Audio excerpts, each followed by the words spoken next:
Buonasera e ben ritrovati con l'informazione flash di New Sicilia, i principali titoli del pomeriggio. Sequestri, multe, denunce e il risultato delle operazioni messe a segno in queste ore da poliziotti, carabinieri e guardie di finanza che hanno passato al setaccio il quartiere Zen di Palermo dopo settimane calde tra risse, sparatorie e incendi, trovati e sequestrati veicoli rubati e droga. I carabinieri della tenenza di Mister Bianco nel Catanese hanno arrestato un 43enne originario di Paternò per lesioni aggravate a carico della moglie.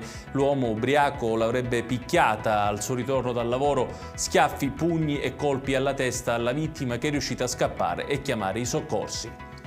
La SAC, la società di gestione dell'aeroporto di Catania, ha annunciato che dal prossimo 31 marzo al 30 ottobre 2025 la pista dello scalo resterà chiusa nella fascia oraria compresa tra la mezzanotte e le 6 del mattino, con una breve sospensione della chiusura nel mese di agosto. Questo al fine di eseguire i lavori di interramento della linea ferroviaria, intervento preliminare alla realizzazione della nuova pista di volo.